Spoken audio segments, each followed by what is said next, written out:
Hey there, guys. This is Bond18 for PokerStove Plus. We are taking a look at a super hand history tonight, which was the Stars Nightly 150. I said that the next one I made would be the $24 on full tilt win that I had earlier in the week, but I didn't save the hand history, so I've sent them a request for it. And when the full tilt support gets back to me in about 4 to 6 months, we should be able to make that video. So until then, what we'll go ahead and do is take a look at this hand history. Now, at the early stages of this tournament, I'm obviously playing 8 billion tables, so we're just going to kind of slide along the bottom and look at what hands were interesting or major for me, and we'll also just kind of check along the bottom this way to see if there's anything that I should have played that I didn't. So otherwise, let's go ahead and take a look at the interesting hands. So we'll start off with this Ace King. I historically do very, very bad in this tournament. Yep, and I would definitely 3-bet here. Fine with the sizing, just a full 3x. He calls. I'm hoping I c-bet this because I've got the King of Clubs, and a fair bit of his calling range in the early stages is probably going to check fold because it's going to be some stuff like Jack 10, Queen Jack, King Queen suited, things like this. He's obviously not going to fold any pairs here, and sometimes he'll have draws, but we've got the King of Clubs, so I'm hoping I just put a bet out there. Yep, I put a bet out there. I was going to say I'd normally bet like 240, and I bet 230, and he check shipped, so pretty obvious laydown there. We got a bunch of garbage. Wait, we got a King Queen. And we have it in the small blind, so I'm guessing, yeah, under the gun opens, we're not calling with our King-Queen. That's all you guys really need to know.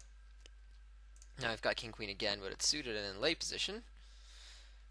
So if it folds around me here, I imagine we would jack it up. Yep, I make it 100. You can make it 90, 100, 110, whatever. He calls. I would c-bet this for sure. 155, so about 2/3 pot. Quick fold. No worries. So, we're going a little back and forth these days between doing both hand history reviews and live videos, and I like doing the hand history review format sometimes because that gives me a chance to look over. This all seems very standard. I probably don't have to narrate, my thought process on this hand.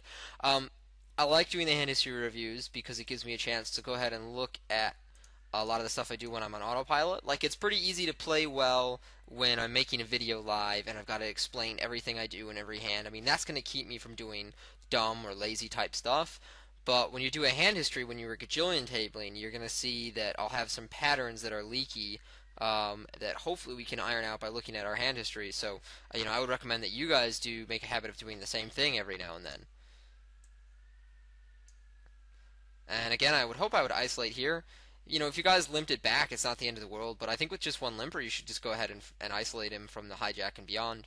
Mid position 2 and beyond, right in there.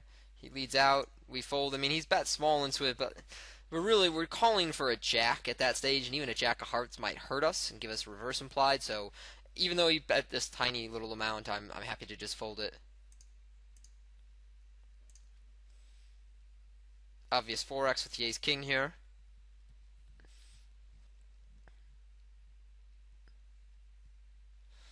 And looks like we're going to have two callers. Yep, and I would be c-betting this about 250, I think. 240, there it is. Easy hand.